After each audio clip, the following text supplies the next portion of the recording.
If I speak loudly, probably we can all hear. And, my talk is on this carbon sequestration, so I'm mainly focused on the carbon dynamics in the plant soil biochar microcontinuums. So I'm from Zhejiang University, Hangzhou, China. And so basically the question here is, so when we want to understand the carbon cycle in the biochar incorporated soils, we need to really know something.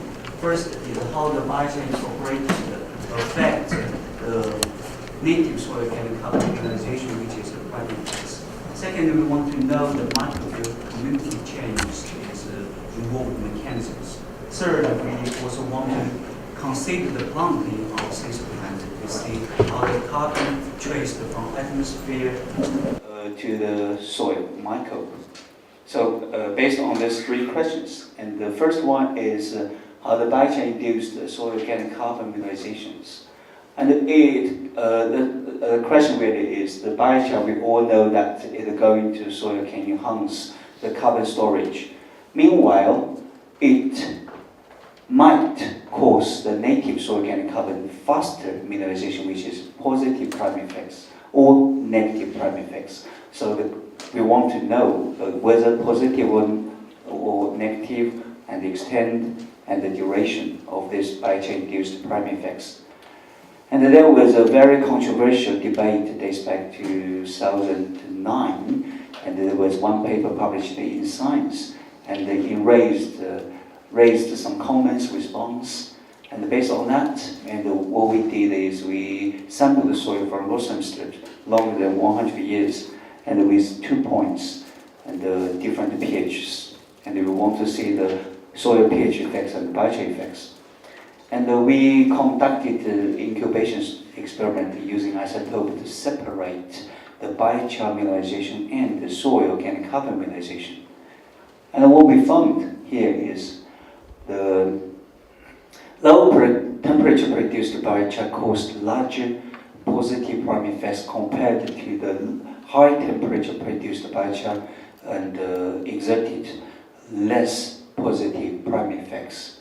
And this paper has been published in SBB in 2011. Since then, there were more than 300 times citations, and also followed with some research in our own group, investigating different biochar types, different soil types, and on the short to relatively long-term duration.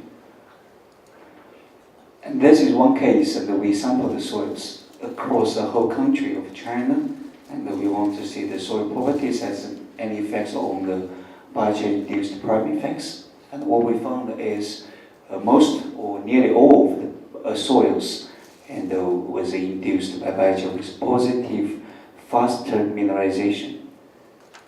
And you can see the somewhere in between, that is the primary effects caused by one type of biochar addition.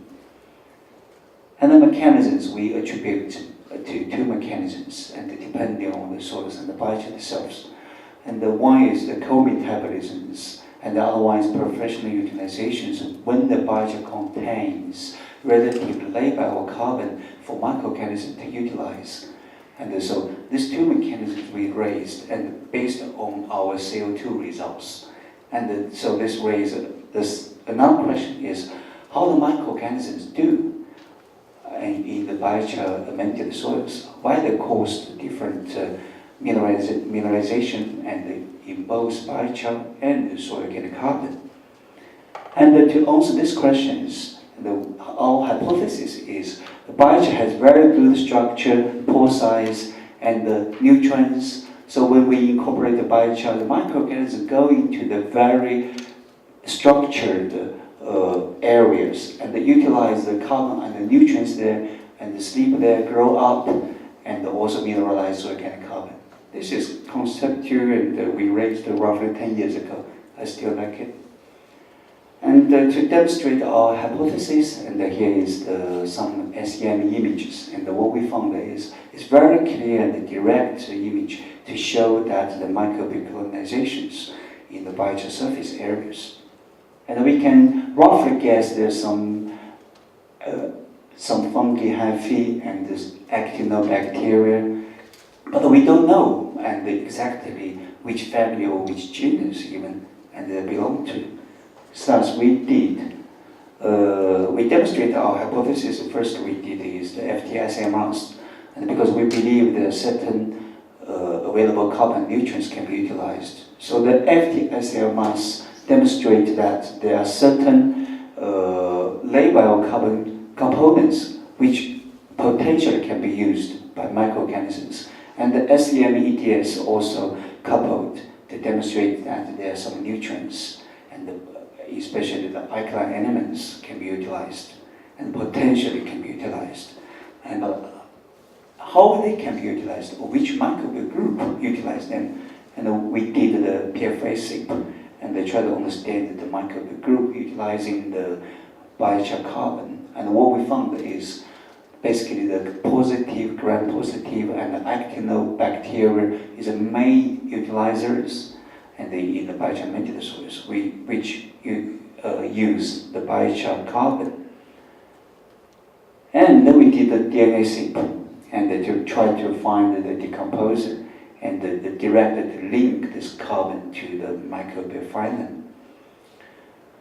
And the 16S and the ITS all point to the actinobacteria is major utilizers in the biochar mediated soils, and which can be the groups utilize the labile carbon from biochar.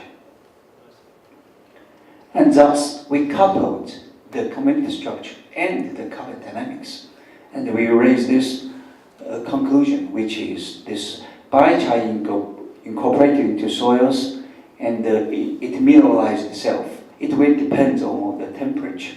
The low temperature produced more labile carbon, which can be utilized by microorganisms, and so it's direct carbon availability effects plus the indirect pH effects, which co-metabolism and cause soil organic carbon mineralization, which is the primary effects we observed. While the high temperature produced biochar and it contains less labile, so it has different mechanisms, which we call it the preferential utilizations, which caused different mineralizations in between the biochar and the soils. And we also found that the shift successional from the bacteria to fungi along the incubations. And in the early stages, where the bacteria, actinobacteria dominate in the early primary effects, which might be the faster takeover because the bacteria is our strategy. And in the later stage, the fungi took over and dominated in the later stage of this primary effects. And so the succession occurred, and it really depends on the time. And the third question here really is we should consider the plant in our system. And this is the soil we sampled from Daxing'an, the biggest forest areas, and it contains several carbon sources. For example, there are some leaves and the dead straw, soil organic carbon, root exudates, and also there's some charcoals, because this is soils after fire since probably 40 years ago, and there's still some charcoal left. And so how we do research, if we want to really understand the charcoal incorporated systems, I think something we should really consider is we consider the plant. And so this is system in our lab, and we have the labeling system, collecting system, and the reservoirs. And to figure out this problem questions. First is we try to see how the biochar incorporated affect the carbon-13 from atmosphere to plant shoot, root, and the soil aggregates. This is large aggregates, this is small aggregates, and we found that biochar decreased the stabilization of residue deposition into both aggregates. And this is different fractions, light and heavy fractions. And this is the different nitrogen effects. And there's one call for paper in plant and soil, which we organized for this, and it's basically on this carbon allocations and the through plant in the paddy soils. And if you have any data you would like to submit to plant soil, and you're welcome to consider this special issue here. And we also have another special issue in biology of fertility and soils, and there is about this documentary regulations of the element dynamics. And we also not only considered the carbon dynamics, but we also considered how this microbial community changes. Biochar Incorporated shift these community structures, and which is the biochar affect the soil variables, and which regulate this microbial, especially the rhizosphere microbiome. And the right microbiome and the key player, we correlate this community structure with this carbon dynamics, and we find that the key player involved in the process of the carbon allocations and also nitrogen uptake, and we found these groups and these main players in this process. Okay, so that's the three aspects and mentioned in this Charsphere studies. And for the future directions, and we are interested, and I hope to share with you here, and possibly we can have some discussion later. And first is we raised this concept in days back 2013, and it has more than 100 times citation now, and it's basically a concept of the Charsphere, and there is an interface in between the soil, root, and biochar. And we already observed the colonization of microorganisms. We believe that this interface, or we call it hot spot, provides some carbon nutrients, and also the surface areas can help microorganisms to colonize, which further interact and different carbon sources, including the root carbon and the plant residue and the biochar carbon itself, and the soil organic carbon as well. And to sort out the Charsphere effects on carbon dynamics, the first thing we needed to know is how we could separate these different carbon sources. As we know, the traditional classic isotope technique can separate the two carbon sources, but not further. So we developed some methods to separate the more than two carbon sources separations. First is we add another formula, add another isotope highly enriched, and so make the models formula, and from 2 to 3, and to separate, for example, here the maize, glucose, and the soil organic carbon, and during our 7 days incubations. This is one approach. Second is we adopt carbon-14 and carbon-13. This work has been done in Yakov's lab, and what we did is using the carbon-14 to separate one carbon source in the beginning, and then later we use twice of the classic model and to separate the rest of the carbon source. And we also use the oxygen-18 and the carbon-13 together, and also to separate, and the oxygen-labeled substrate and the carbon-13 labeled substrate. And this work is still ongoing in our lab. And the other things we want to mention is the structure. And we believe the structure will determine this process. And so we use the X3CT, and to understand the X3CT incorporated the soils, how they affect the soil structure linked with microbial communities, which decide this microbial accessibility to carbon source. And the space structure matters. This is a Charsphere, another study, and along the Charsphere distance, certain distance, there's shift in the pH or some other soil properties, and which affect these function genes. They have very beautiful gradients, and they coupled the pH and the function genes. Not only the soil, we also extract the DNA from the bark soil, rhizosphere, rhizoplank, and endosphere. And what we found is also a beautiful gradients of this community shift, and from very far root soil area to go into the root. So to put together this, I think nowadays we use metagenomics to understand the really potential functions. 16S and ITS can indicate the community structure changes coupled with metagenomics and further analyzed by the isotope work, and can really answer how this community structure linked with function in the very complicated systems like the plant, biochar, microorganism, and soil continue incorporated systems. This, I think, is the last slide. It really tells you how we did the work using different techniques and to understand the carbon dynamics and the different microbiome community shift and their functions, and to put them together, and especially consider the space and the time. Okay, some take-home message, which is when we consider the biochar and the organic carbon decomposition, we should consider biochar chemical composition and also the soil properties. And also we use different multiple carbon source separation approach and to investigate this carbon dynamics in the very complicated system. And also we should consider the formation, mineralization, and the biotic and the abiotic, which is accessibility. Should we consider the soil structures?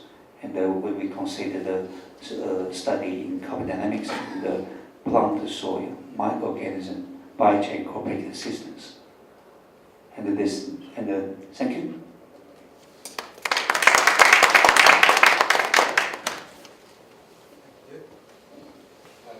Talk.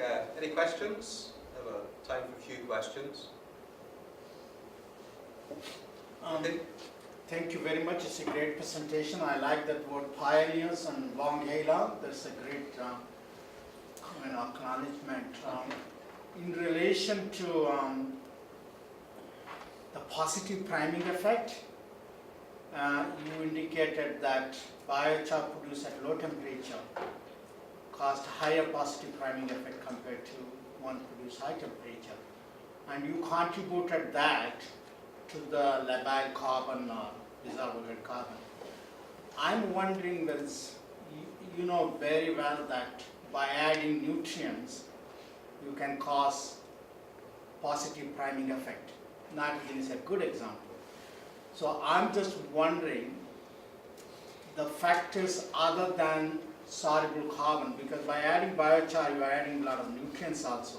Yeah. A good example is low temperature biochar will add more nitrogen because the nitrogen content will be. So I'm wondering whether you look into the other factors contributing to the positive priming effect of biochar amendment. Yeah, this is very good questions. And in the very beginning, we just put it very simple. We believe that there's some certain level of carbon which causes the co-metabolisms and to mineralize soil carbon. And the also need some nutrients. So we analyzed both the FTIC mass and the SMEDS, and there's some potential elements can attribute to the positive priming effects. But in the later stage, and we think these are all short term, especially this level of carbon. Certainly they're short, and they're diminished probably in a couple of weeks. And the alkaline elements disappear probably half a year or 1 year. But one thing can remain for more than 100 years is a biochar structure itself. And the non-decomposed, it always stays that can possibly help or destroy soil aggregates. And so the physical structures would be the long term. So that would be something more interesting to know. And so far, we have sampled the soils longer than 10 years, or longest field experiment site from UK, from China, and they want to see the structures, how they affect this carbon dynamics. So structure matters. Yeah. One more question? Thank you very much for highlighting all of your work here. I have just a small question. I'm not a microbiologist, but you said actinomycete, you find that they were the primary involved for decomposing the biochar by DNA SIP, I guess, right? And my question just simply is that where actinomycetes actually exist in the microbial food web, do they also start decomposition if we add another type of material like not biochar but some other material? They do also they behave the similar, like they start decomposition, or some other groups of microorganisms they start decomposition? Who is the starter? And which materials? Any kind. So you are finding actinomycete, but what about the other material if we are adding? Do actinomycete behave the similar way, or this is a special case for biochar? At least in my case. I don't know about others, but for example, if I add a straw, I think the fungi definitely take over, at least in the later stages, because the actinobacteria, I'm not quite sure if they are able to decompose the lignin. But for this carbon, this low molecular weight carbon, yeah, I believe that they will be able to do that. But it really depends on the substrate you added, and also depends on the stage you sampled. And you can always find a succession, and from one group to the other. And it's not really also one small group; it's all work together. We also have some co-occurrence in the network and indicate the shift, the key players, and from one stage to the other. Yes. Okay, thank you very much, Hugh.